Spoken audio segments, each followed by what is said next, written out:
Good morning. It is 10 o'clock. It is Tuesday.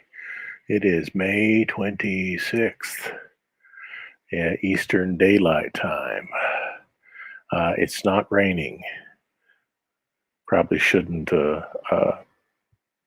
get too hopeful about that because it's supposed to rain all week. So, hey, at least it's not thundering and lightning and everything like that, driving the dog nuts. Hey, I'm happy about that.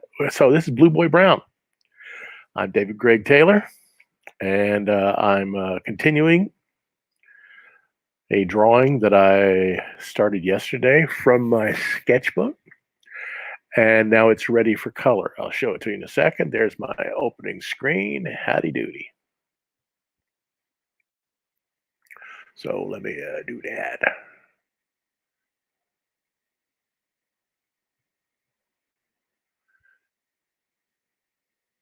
Here we are.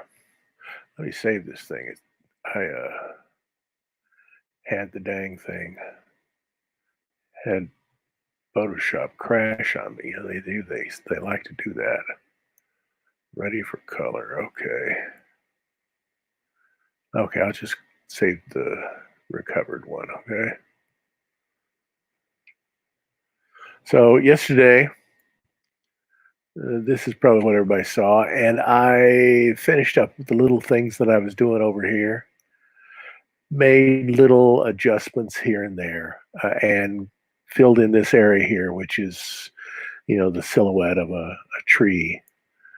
Hopefully, you can tell it's a tree. And so now I'm ready for color.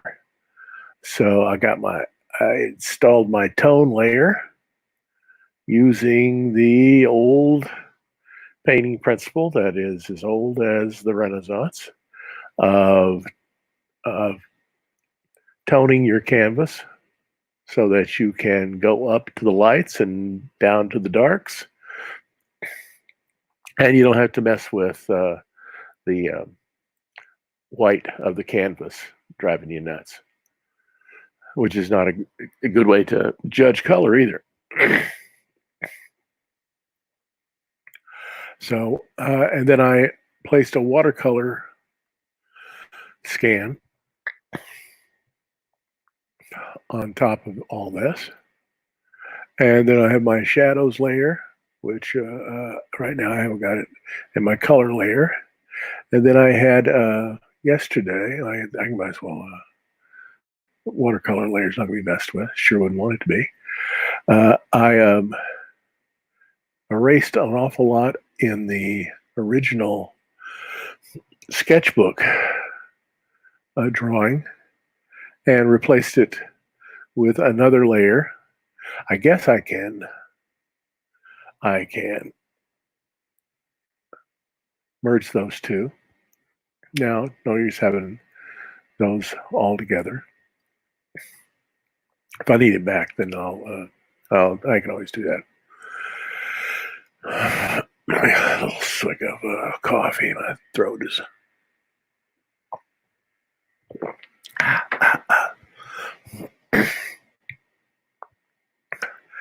Anyway, I have my border layer up here. I always do a border that masks out everything that I'm doing, so that it's ready for the web, and it's also ready for print when I go to print. Then I put a white layer underneath this drawing, so that if I decide to use an eraser, it sees white instead of sees the background, which is that thing right there, which is my template that I got from my printer. They don't know they're my printer yet, but they're gonna be, because I've seen their work and it's good. So I'm real happy about that.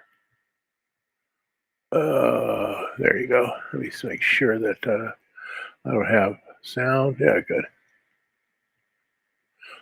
So now it's just a matter of jumping into this.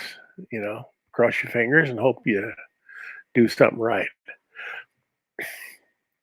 So it appears that the light is coming. So I always like the light coming in from the left to the right. That way, when you get something over here, I usually use some type of an asymmetrical composition. If you have things over here on the left side that are have is the major interest, then you have shadows coming all the way across the composition, which will be a nice way to create an implied line towards that focal area, which is old um, Clifford Wayne Earp's behind. He's not having a good day.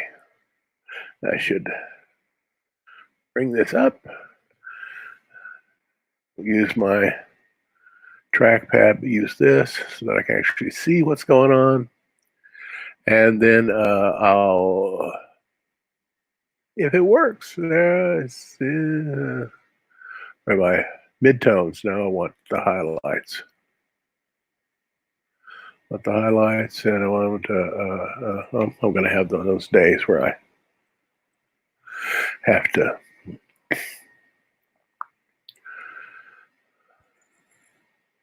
do that. I have to save it. Gets funky with me. Let me see how that's going. Okay, that's a little better. So we'll create my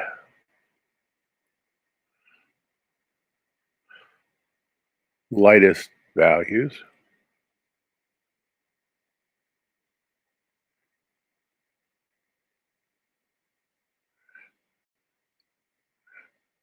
And this hand will be okay, and this will also, a little bit of his, and then that'll be up there. This, I'll have to reduce the size of that brush. That needs to be illuminated. If it doesn't, then I'll figure that out later. Then our culprit needs to be in light a little bit. And he's running for dear life because now they pointed him out, and so there's not much you can do about it. You've been had, boy. Everybody's seen you do it. Not like you can say, it wasn't me, it wasn't me, it wasn't me. Oh, well. Then we'll have the sun hitting this guy's face, at least for right now. Leave it down here, and we'll maybe just have him in the shadows like that. And then this guy, we need some type of arrangement for him. And he can be in the sun a little bit. And yeah.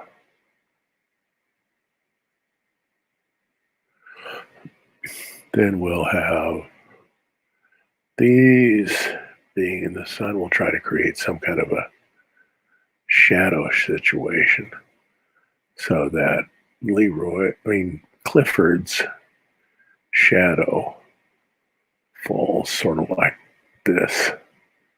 And then the rest of them, lest all this can be illuminated. Here we got close-ups of all those rocks that have been in, sort of like in the middle, all middle shots and distant long shots. Now we got them close up so we can see they're a little more defined. And bring it over there.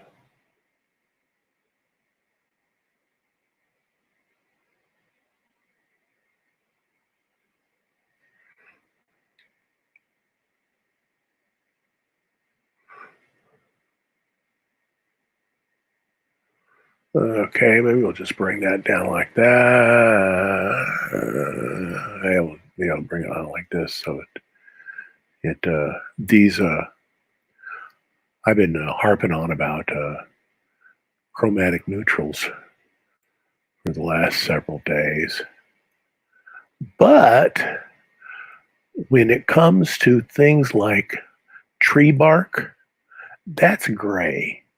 black and white mixed together. Very little color in there. Same way with, I was looking at like page 41, the sharecropper shack. That is a mostly black and white kind of gray. Well, I've seen sharecropper shacks. I've seen unpainted sharecropper shacks where the paint long gone, and people. I just saw that. People are living in pretty lousy conditions, and when it's usually pine, gets right up here. I forgot to put that in. I just want to do that. When pine is bleached in the sun, it loses all whatever color it had. It loses. And if you look at old photographs, you'll notice that the thing that is leached out is like the blue. Anyway, so one of the colors is leached out, and maybe a little bit lying down there, and this goes in there like that.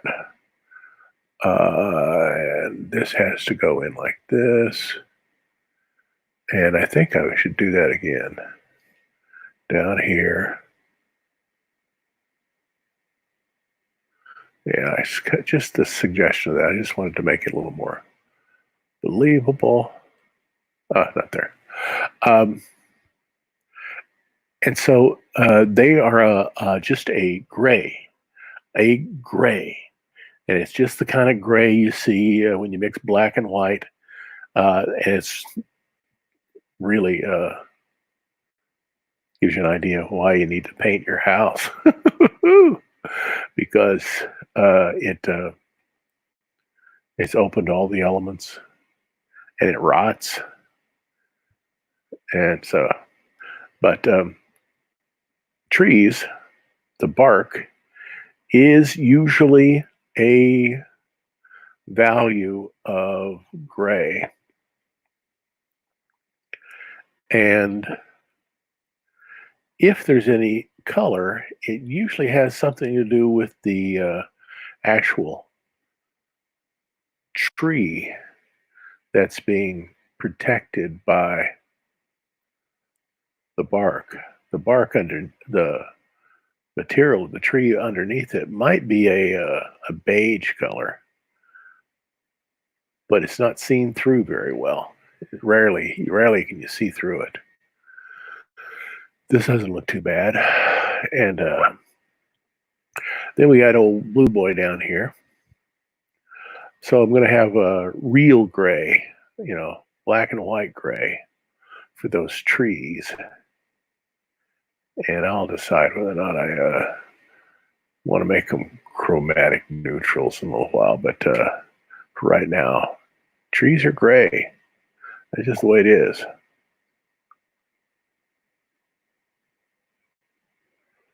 Unless you're talking about, there's a few trees that aren't gray. Ash aren't. Kind that have those splotchy things that look like a merle. Dog, let me see.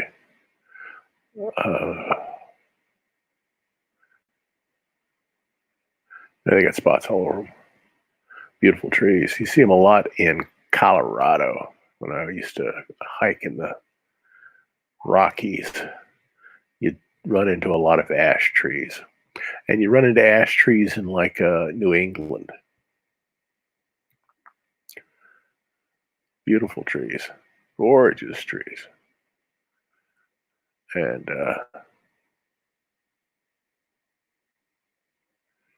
they're not necessarily gray. I want to take this arm and I want to give it a little bit of a silhouette. So I can do that. And I'll do a little bit of this. And Blue Boy's shadow should follow Write it down like that. And poor old Clifford is not feeling well.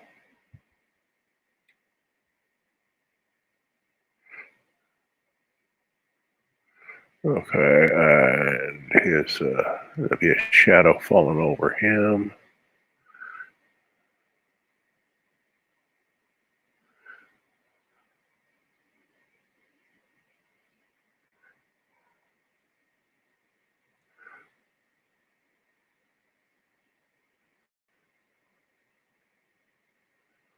Maybe a little bit here, a little bit there, a little bit over here. Want to maybe accentuate that soup bowl haircut of Blue Boys. And this guy is going to be mostly in the, as a silhouette, mostly a silhouette. We want to leave this to be just what it is, and he's mostly silhouetted, okay? And this can come out like this, and we can just, yeah.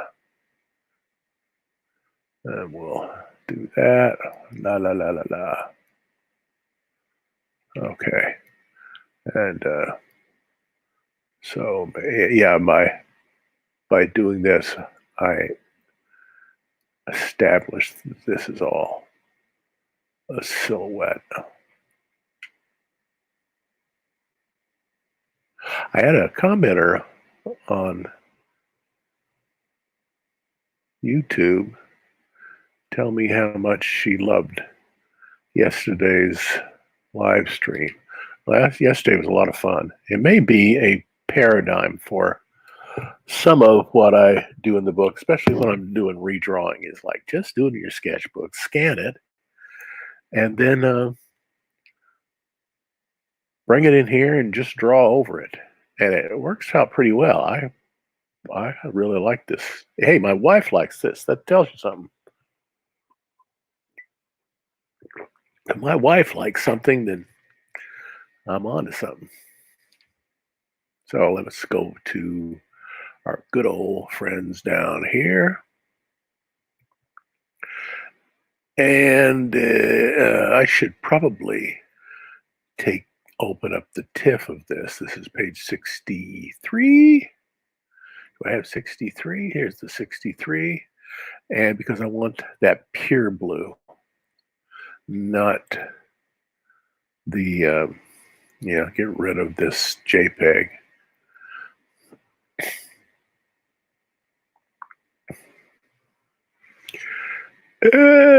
There's my JPEG, get rid of that. And so what I want to do is I want to get rid of the tone. And then I just want to take that color, make sure it, at least in this one, I want to get rid of all of the, I want to get rid of any black that's in there, because black will somehow creep into anything you do. Not much you can do about it. But from the get-go, you should try to get it out. So I'm going to start working on the sky. Later on, I might stick in some clouds, but right now I don't want any clouds. I got enough activity going on. Oh, what's that? That means I've got it on normal. Yep. Okay. Right now I've got enough activity going on in the foreground. I don't need anything in the background to make it more complex. I'm of the Alex Toth school. He always said, simplify, simplify, simplify. And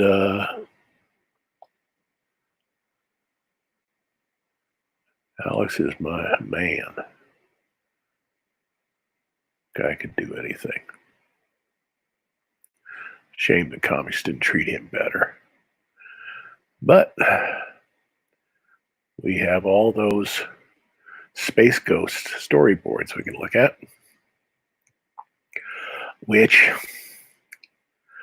he came back to comics a few times. He did a House of Mystery in the late 60s, early 70s. I don't remember exactly which, where it was this woman goes to marry some rich guy on an island or something like that, and he's got this his face is all messed up and everything like that. It's sort of like uh, Phantom of the Opera or something like that. Anyway, the drawings are just so beautiful. It's just so beautiful. The women, his women are just unbelievably pretty. His Black Canary is everything that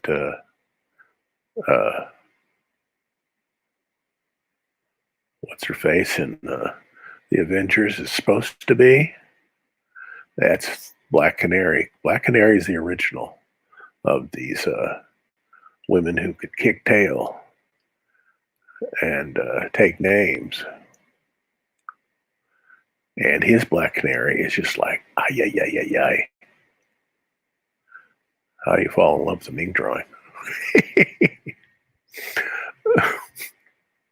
He just had an incredible talent for producing these drawings of the most beautiful women. I guess maybe it comes from he had a natural talent, but he did all those romance comics for all those years. He's the only reason you would read romance comics, because his women are just so absolutely gorgeous. And if you consider that Jack Kirby and Joe Simon invented romance comics, their women are not in the league of an Alex Toth.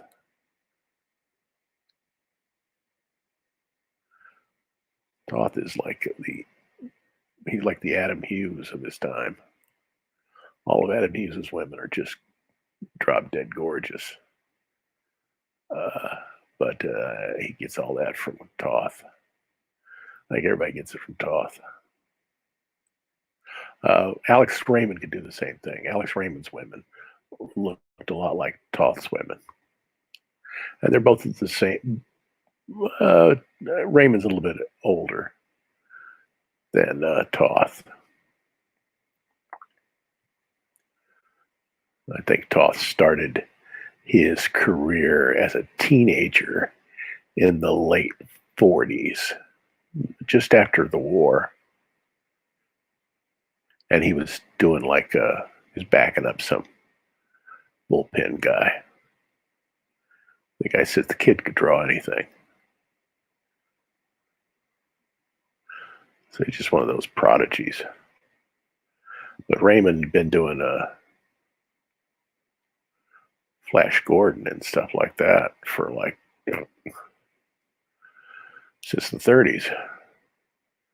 So he's at least 10, 15 years older than him.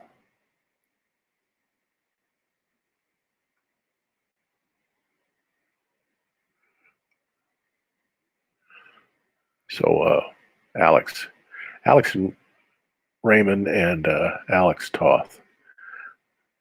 Strange that both Alexes.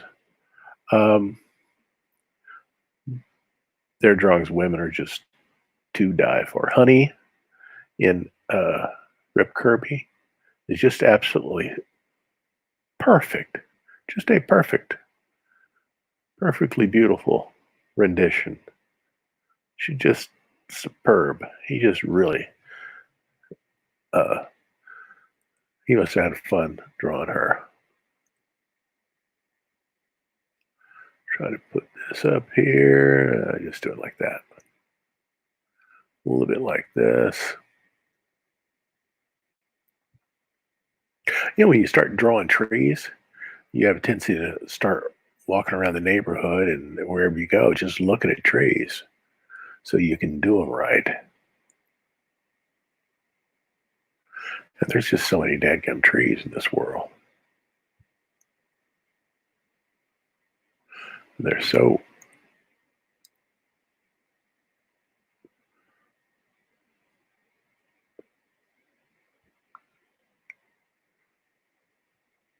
they all have bark and everything like that, but the bark's quite different in a lot of trees. The leaves,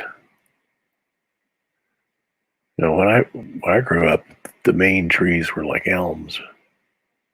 Elms have pretty big leaves and everything, but around here, the main deciduous tree are oaks, and oaks have these itty bitty leaves. I don't have to worry about leaves in this comic because everything's happening in late February. So no leaves on the trees. But later on, we're going to move into the summer. And so I guess I'll have to do some leaves in the next book. The next book will happen, during the summer and into the fall and winter and stuff like that. There'll be some seasonal changes. And here I did it again. No, I didn't. I didn't.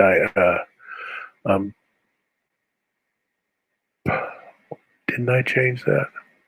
Didn't I do something over here to make it look as if this came down here? Oh, I thought I did. Let me go down here and do it. What number is that? It's 6 ACAC, 6C ACAC. I think I can remember that. 6C ACAC. Okay, and then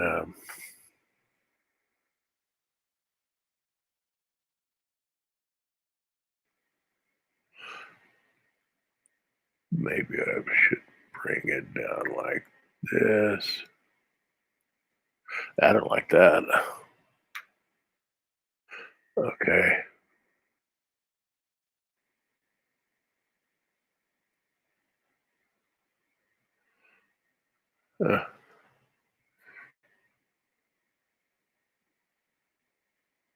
Okay, do it like that. Okay. Getting picky. Okay. Okay. 6 C A C A C. Okay. And I'm up on color, and so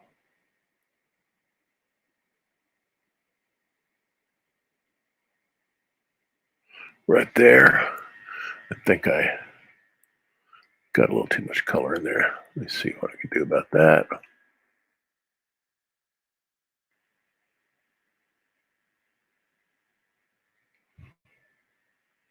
I got 3 onlookers. Welcome, welcome, welcome.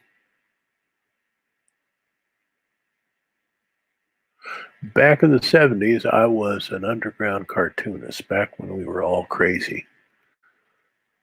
We didn't refer to ourselves as hippies, we referred to ourselves as freaks. I guess we were. But if unless you're absolute cuckoo, you get over that. You can't remain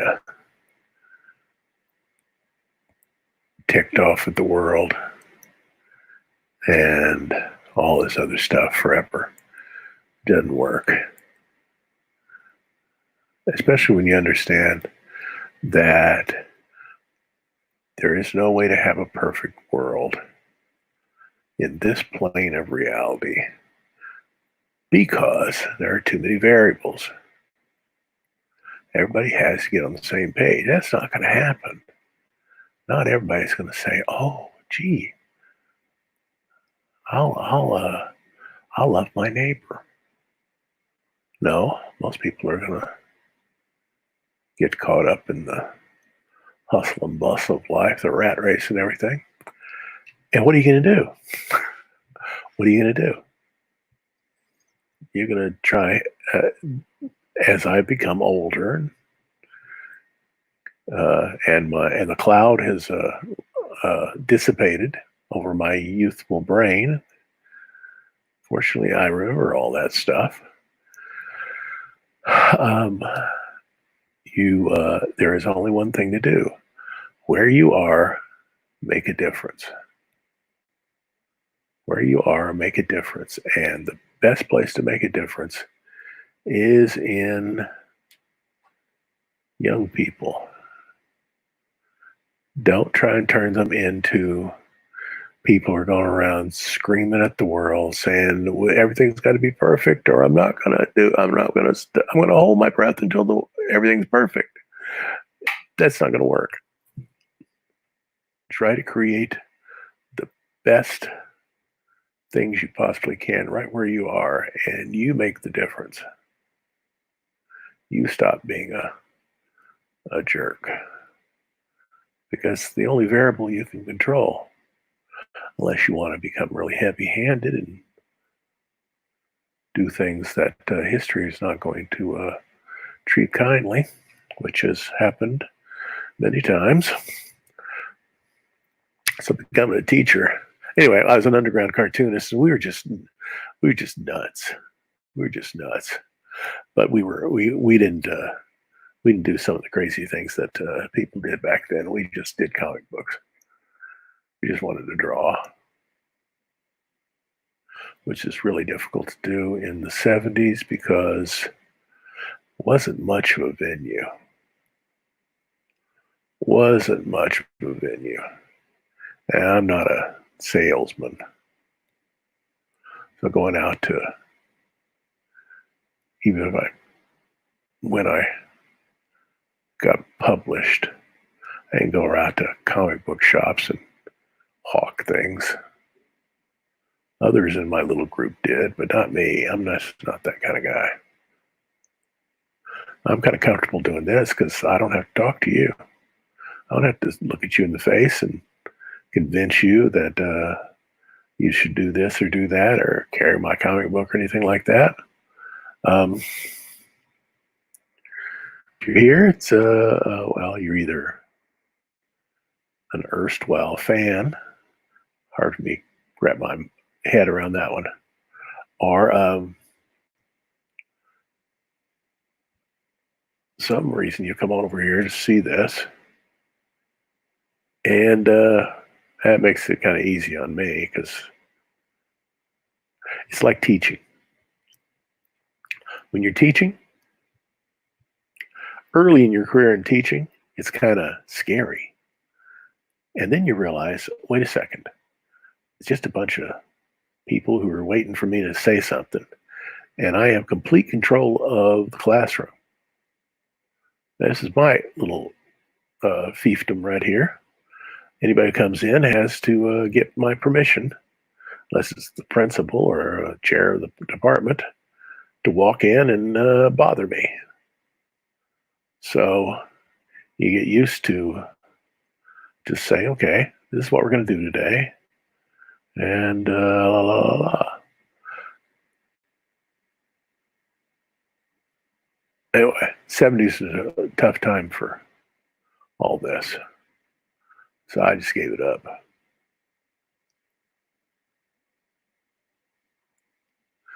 When I became a printmaker and a painter. Probably a better printmaker than I was a painter. Printmaking's fun. Man, if printmaking taught me how to draw, taught me how to draw in a way that mimics printmaking, since I was doing etchings that involve copper plates or zinc plates. I prefer copper. And acid. The acid corresponds to the pressure you put on the pencil line. You can actually do the same thing with my good old Wacom tablet. That's one of the nice things about a Wacom tablet is it mimics the actions of the human hand. Anyway, I learned everything from from being a printmaker. So that's informing everything I'm doing here too. Being a printmaker, now I'm going to go into and use real gray. Real gray, the gray made from not colors, but from black and white. But I'm doing that because that's what the color of tree bark is. So I want to get that down to real, but I've got this tone over it that's going to give it a yellowish cast. So over here it'll be real gray, and over here it'll be a shade of beige. Beige is just a tint of orange. So once I get all these flat things in there, I can start to play around with variations that create drama. One of my theories, mine alone, is that color should enhance the drawing, explain the drawing in the space, but it should not overwhelm the drawing. That always bugs me. I don't use a colorist. Colorist costs money. And anyway, I'm too picky.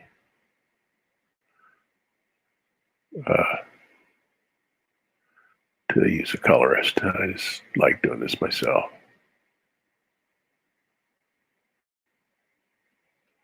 I want everything to stand or fall upon whether or not I'm any good at this. What was I just saying?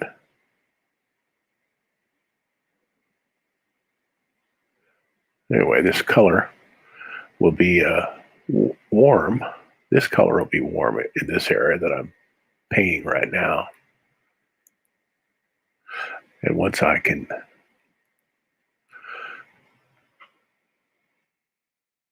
that's a little too big.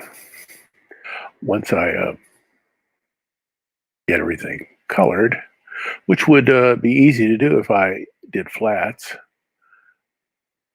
but flats seem to take just as much time as doing this. Doesn't seem like it gives you any great advantage. You still have to go there and outline every dadgum discrete shape, unless you want some algorithm on the web to do it for you. And there's one place that'll do that, but every little discrete area in here will be a separate flat. What's the point? I tried that. It just didn't work for me.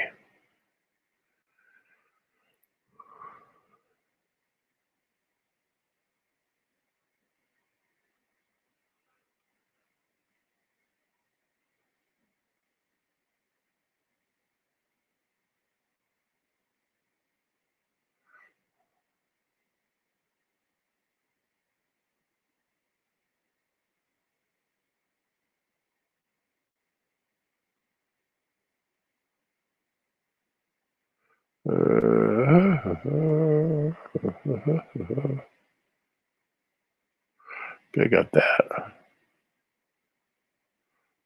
Got that. Okay. Now this over here. I really should put that over this tree and shadow also. Might as well get rid of all that kind of grayish stuff.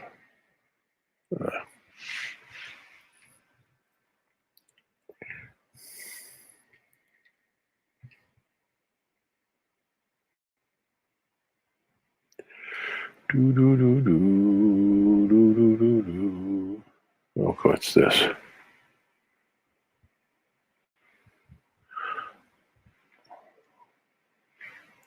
Oh, I want to. But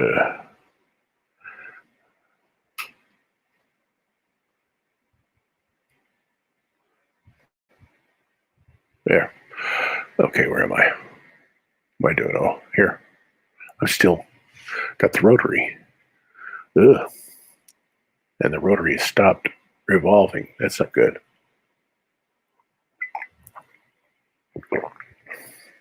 Okay, I'm back. Okay, I better save. That was a warning sign.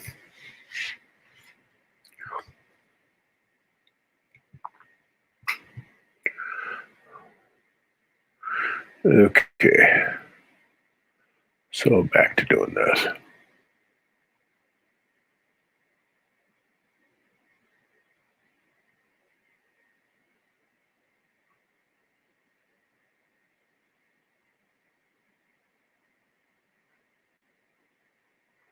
Okay, that's sort of given good old Clifford some attention by making his upper side stand out also.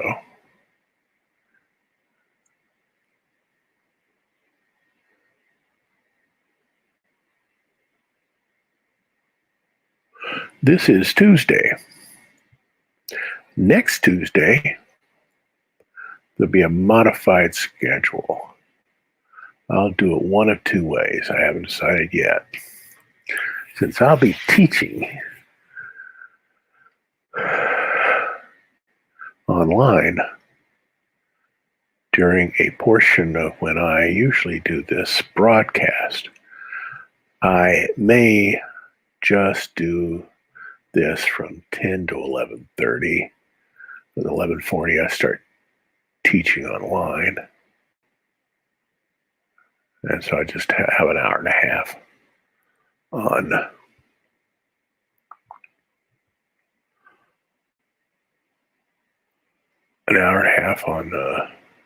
what was that? On Tuesdays and Thursdays. And the rest of the time, Monday, Wednesday, and Friday, I can be online as long as I want to. I was there for 3 hours, 10 minutes yesterday because I was having a blast doing this.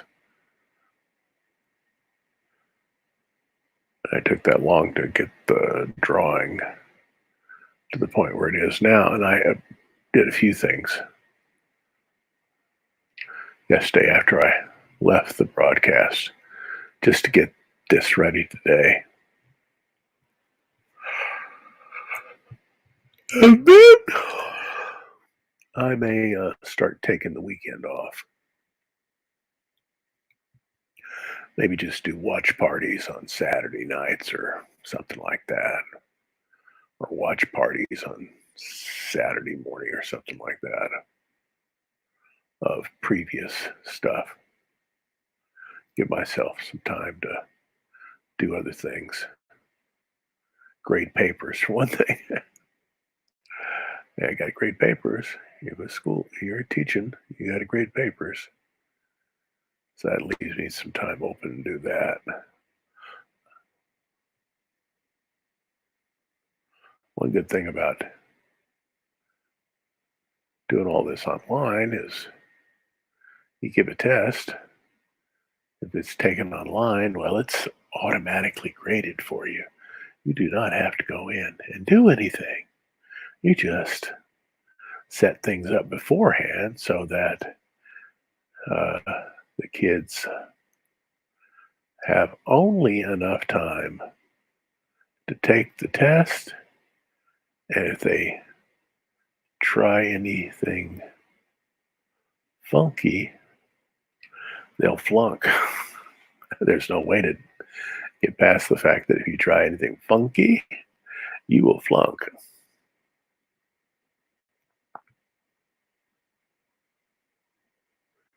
I've got it set up pretty well. Just enough questions so that you have to get you have to know what you're doing. Can't look them up in the textbook before during the test. It's just not going to work. You only get 25 questions done, you flunk the rest, and then you just flunk the test.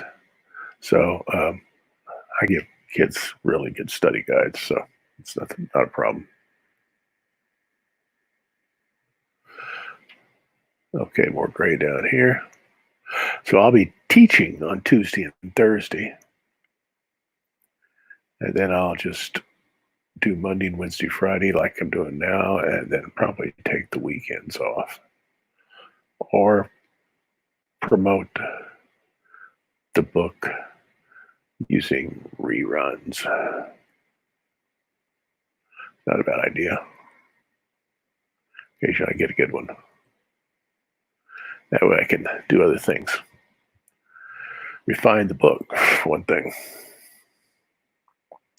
Work on my Kickstarter campaign, which I'm going to start in June. I don't know what part of June it'll be, but it'll be at least 30 days.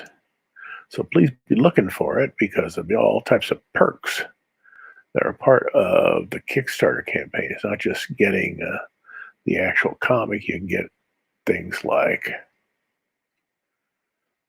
prints,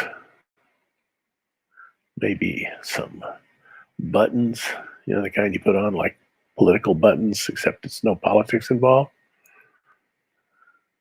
And I may even, from the upper echelons of contributions, create some of these cool art stick drawings on pastel paper, original pieces, those who really want to get into it. And do them of like Blue Boy's family and stuff like that. Full color on pastel paper, archival, and one of a kind. Do like half a dozen of them. First come, first served.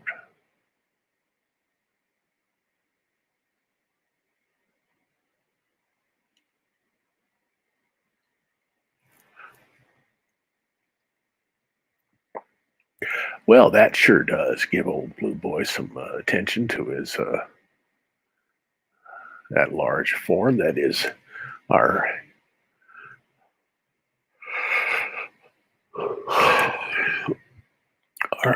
lumberjack of the month.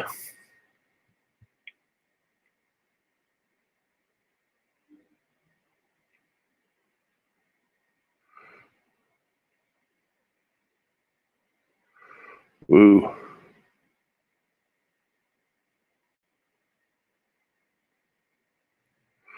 Okay, I got that. Looks okay. I'm gonna play around those edges.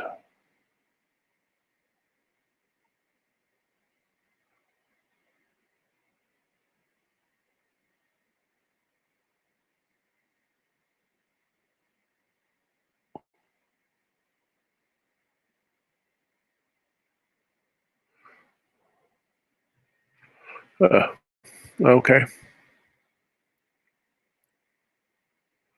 Now what's the next thing? Next thing is the color of those rocks. They have to match up with our buddies over here, which I thought I made these less. I thought they did I have yeah, I see. Okay, I did. Okay. Then I have to start going after these rocks. So let's see what happens there. Go after the rocks. We're rocking today. Be real careful around these edges. Oh.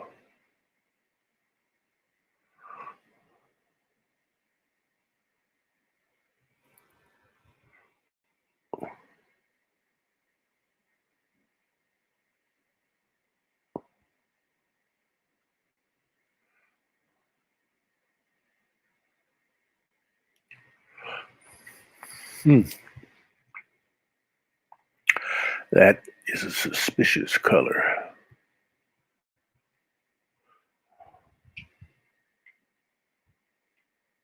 It's got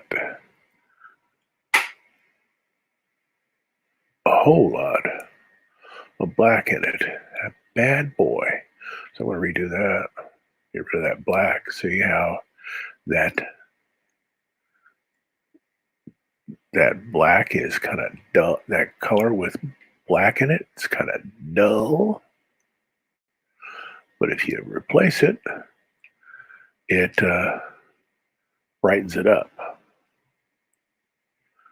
If you want to knock it down, you can always put some kind of complementary color on top of it. But it's no use to add black to it.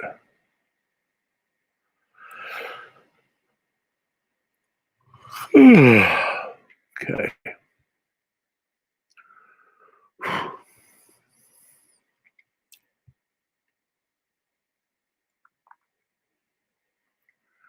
Okay.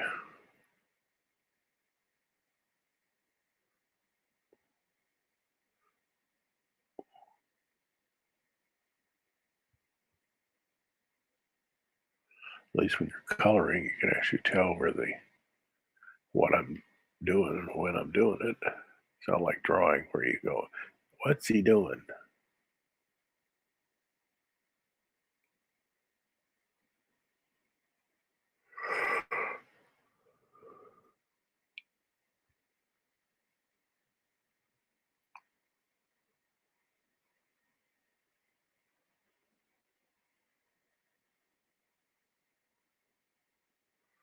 And I might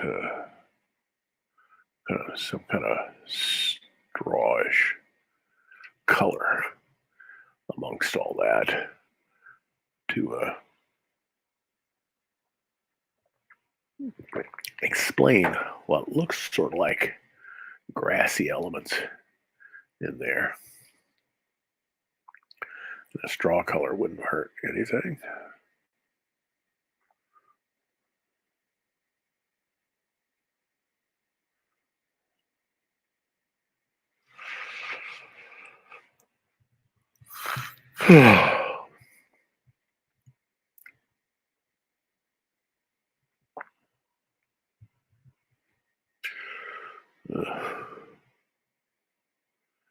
Okie doke.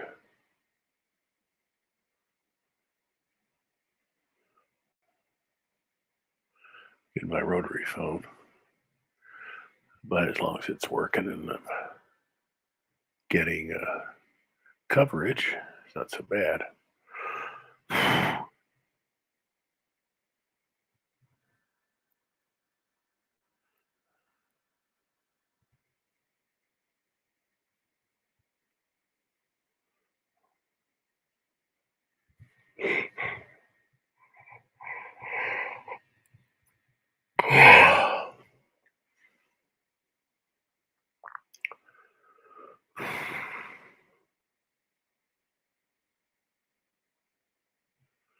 Okie doke.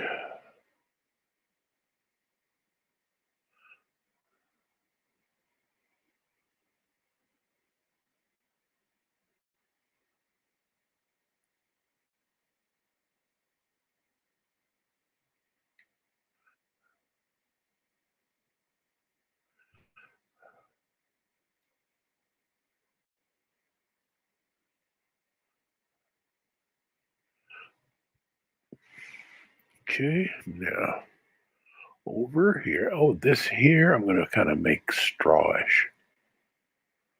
As we're moving into the forest, there's like an open, clear area in the previous pages. And now we're just going to get into forest stuff. So I have to go back into some of my old drawings. I think page 22 or something like that has a real thick forest drawing. And some of those other earlier pages, especially that one where Grandpa Blue discovers A good place to hide is a lumber camp.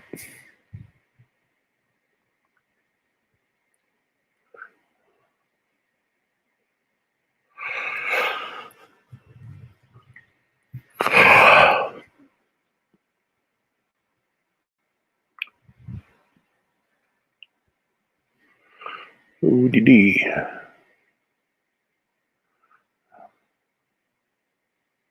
Okay, come on, come on, come on. Okay, I'm back. Okay, now down here, a little bit here, a little bit there. I bring this up here.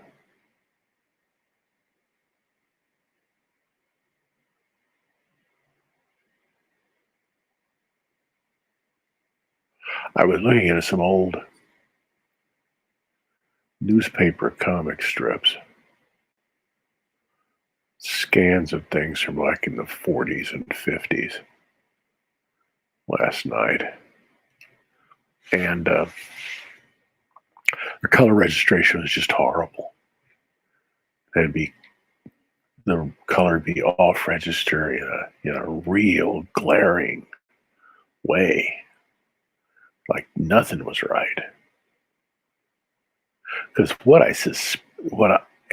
I know of the way color was done in, it may still be done this way in comic strips, is that the each paper did its own color separations, just using whatever had been sent by the syndicate as a guide for what they should be. And so some of the color separators just horrible. And when you put it on a newsprint litho press, you're going to get some squirrely results sometimes.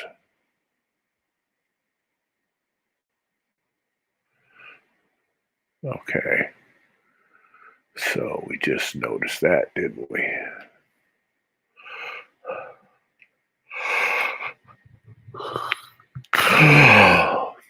Okay, I just noticed this. Oh, take my well, that's okay. That, and right here, that's also gray. Need to reduce the size of that brush a little bit so I can get in there. And some of this has a little bit of that wonderful tradition of off registering, though I'm not going to get as bad as you would see in the in local papers. Okay, down here.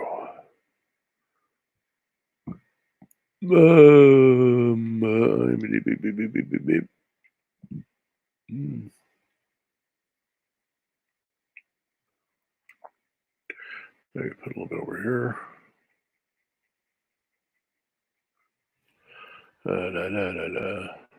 Okay, and then something just a little. Well, where's my cursor? Come on, cursor, come back to me. There. And just a bit above that. So bring this over like that. And then color this in here.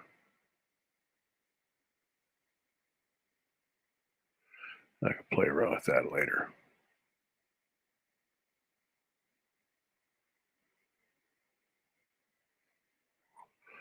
Need a larger.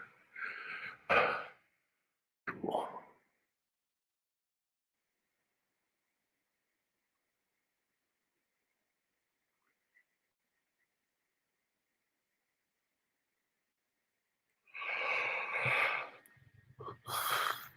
This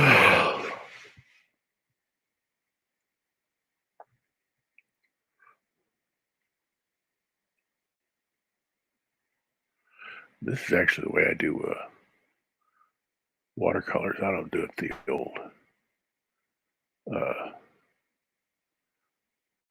method that Winslow Homer used. He's far above me.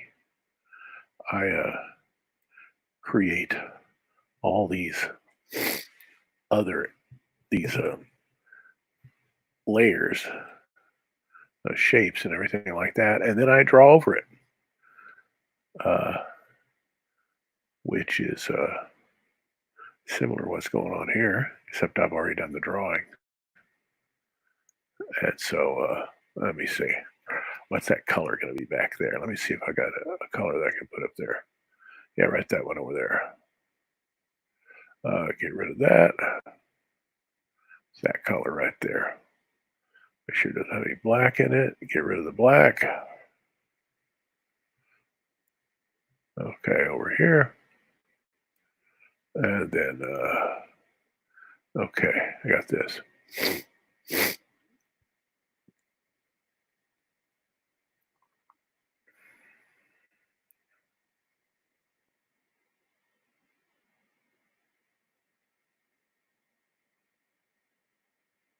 Oh, I gotta do that. Okay.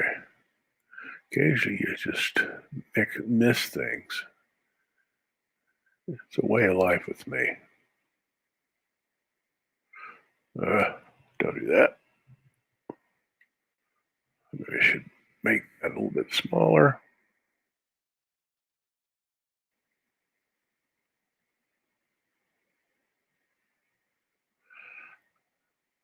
I have an old friend in New York, from New York, lives in Pittsburgh now. Very old, dear friend. You know who you are. I'm not going to mention names because nobody's given me permission to mention names. But I know that this person watches this occasionally. And her brother, many years ago, introduced me to Winslow Mortimer at Neil Adams' studio, where her brother was working. It's back in 1987, something like that. I was floored. I was meeting Winslow Mortimer, who was like, Winslow Mortimer. If you are an old comics fan, Winslow Mortimer is like big time. Winslow Mortimer did scads of covers for DC Comics back in the 50s. World's Finest did a lot of Superman and action and stuff like that. His he was just so good. The guy was just so good. And so if you're listening to this and you listen to this, have your brother check out this stuff. I'd love to have his opinion because he's a really good cartoonist himself. I'd love to have his opinion.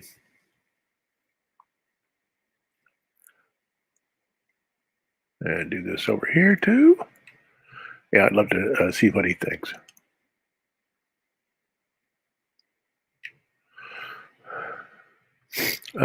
Boy. So now we got the color of that Bad Boys shirt, which becomes hey, he's my little uniform for that, making sure that everybody knows who he is, where I put him. It's that green. That green always goes well with that burnt orange. It goes real well with it. It's analogous to that background color of the sky. So all these things work together real nicely. Oh, boy. I got up at 6 a.m. And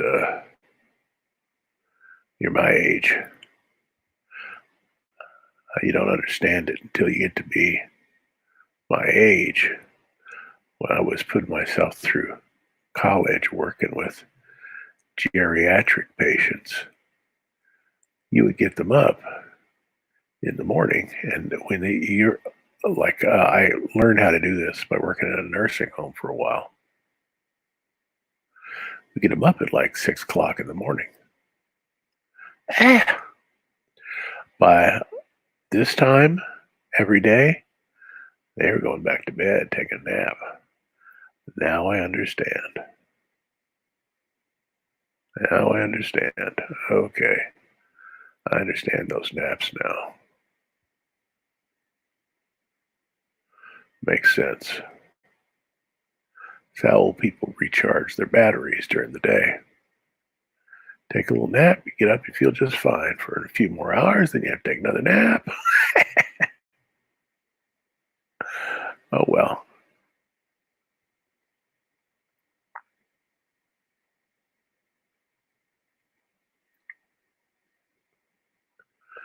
They hear Hamlet's soliloquy in the play. It says to sleep, perchance to dream. And you're my age to go, tell me about it. Tell me about it, boy. Of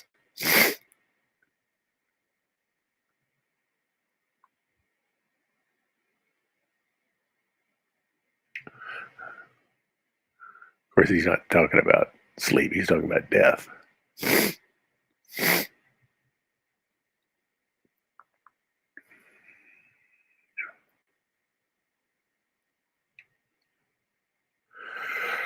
Okie dokie. And then he has those khaki pants. That's the only time I show him on this page. He's got his khaki pants.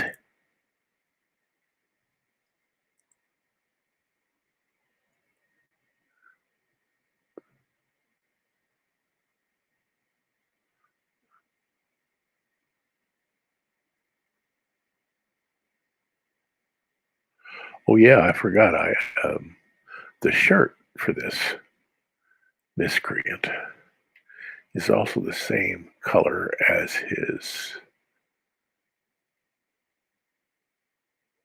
other stuff. In fact, I may have to do a little bit of drawing here.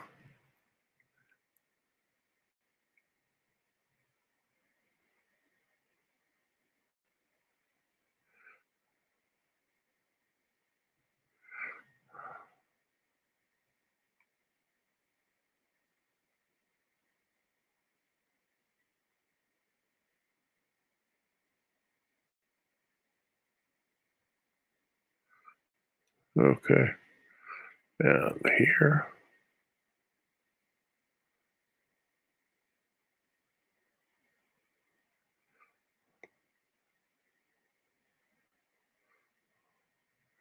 Okay. And then his booties. His boots are that color there.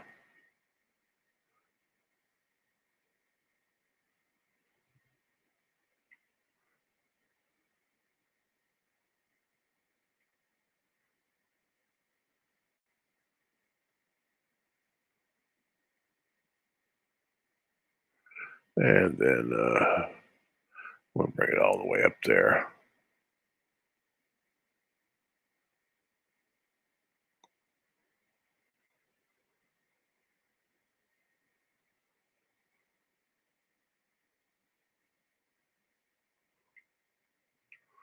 Okie doke. And okay, I had forgotten that I made his shirt and all that other stuff beneath it the same color. Makes my life a whole lot easier.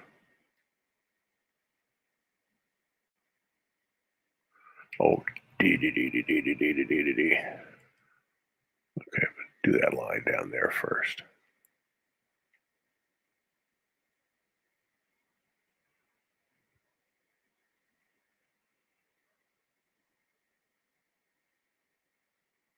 Okay. So, oh, um, our buddy.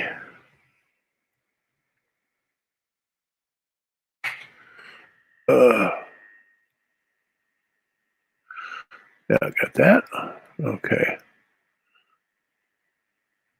Buddy here, he has, you get those suspenders. They have to be colored to keep on reminding people that this go Clifford Wayne Earp that's gotten himself into a real bad situation there. Don't do that to me. Okay, that's okay. So, do we go again?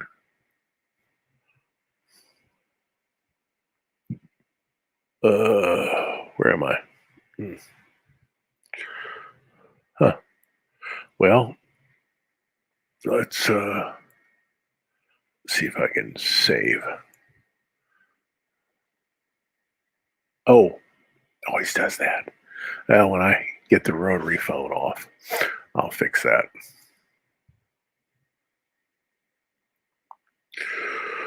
I might as well take a pit stop because that